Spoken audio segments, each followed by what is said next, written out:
सरकारी स्कूल में जिसे सरकार भी सीरियसली नहीं लेती थी, जिस स्कूल को स्कूल का चपरासी तक सीरियसली ना लेता हो, उस स्कूल में मेरी सास ने कभी बिन बताए छुट्टी नहीं ली, कभी देर से नहीं पहुंची। एक दिन अपनी सास को मैंने बताया कि मेरे स्कूल में ओम प्रकाश मास्टर कई बार नहीं आते थे तो कोई एक्शन नहीं लिया जाता था। फिर आप प्राइमरी स्कूल के बच्चों की पढ़ाई को इतनी गंभीरता से क्यों लेती हैं? एक आध दफा देर हो जाए तो कौन सा पहाड़ टूट पड़ेगा। वैसे भी सरकारी स्कूल में कौन सी पढ़ाई होती है जो इतनी माथापच्ची की जाए। मेरी सास ने मेरे सवाल का जवाब देने से पहले मुझसे सवाल किया। उन्होंने कहा कि बेटा ये बताओ कि उस ओम प्रकाश मास्टर के बच्चे अब क्या करते हैं। मैंने दिमाग पर बहुत जोर डाला।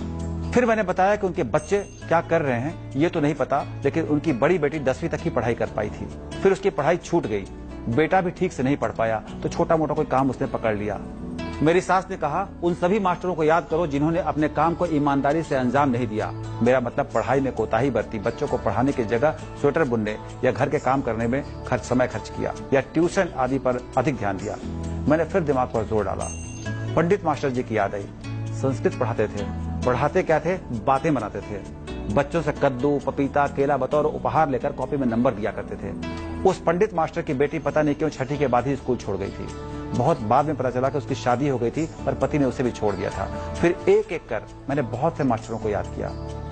उन मास्टरों को भी याद किया जो सचमुच बहुत ईमानदारी से पढ़ाते थे, जिन्होंने कभी बेवजह नागा नहीं किया। याद आया, गणित वाले पारसनाथ सिंह मास्टर का बेटा तब इंजीनियर बनकर अमेरिका चला गया था जब अमेरिका का दरवाजा सबके लिए नहीं खुला था। हिंदी वाले उपेंद्र राय के मास्टर की बेटी तो मेरी आंखों के आगे ही डॉक्टर बनी थी। मैं अपनी यादों में डूबा था। मेरी सास ने मुझे टोका, कहाँ खो गए बेटा जी? मैंने अपनी सास से कहा कि मैं अपने मास्टरों को याद कर रहा हूँ। मेरी सास ने कहा, क्या याद किया?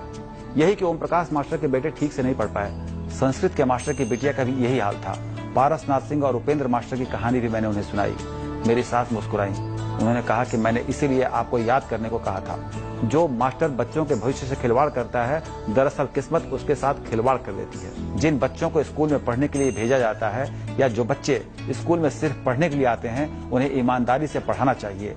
जो लोग ये सोचते हैं कि कुछ भी करें तो काम चल जाएगा, उनका अपना काम अटक जाता है। अक्सर ज्यादातर शिक्षक के बच्चे ही नहीं पढ़ पाते। मैंने एक भी दिन बच्चों के साथ बेईमानी नहीं की। मेरी सास ने कहा, उन्होंने कहा कि देख लो मेरी दोनों बेटियां पढ़ाई में कैसी निकली। मेरी दोनों बेटियां स्कूल कॉलेज में टॉप करती रही। मतलब ये कि जैसे कर्म करोगे वैसा ही फल मिलेगा। जो अपने काम को ईमानदारी से अंजाम नहीं देते, उनके साथ जिंदगी कब बेईमानी कर बैठती है पता भी नहीं चलता। पता नहीं कहां कहां से ठंड में, गर्मी में, बरसात में बच्चे स्कूल पढ़ने के लिए आते हैं, ज्ञान की प्राप्ति के लिए आते हैं, माँ बाप की मुराद पूरी करने आते हैं। उनके अनजान भविष्य से कभी खिलवाड़ नहीं करना चाहिए। मेरी सास ने कहा कि बेटा जी, आपके सवाल का जवाब इतना ही है कि मैं हर रोज समय पर स्कूल सिर्फ इसलिए जाती हूँ ताकि किसी बच्चे की उम्मीदें अधूरी ना रह जाएं, ताकि मेरे बच्चों के भविष्य के साथ कोई मास्टर या मास्टरनी खिलवाड़ न करे। जो हमें अपने लिए पसंद नहीं, उसे हमें दूसरों के साथ नहीं करना चाहिए। काम वही सफल होता है जो पवित्र भाव से, संपूर्ण मनोयोग से किया जाता है।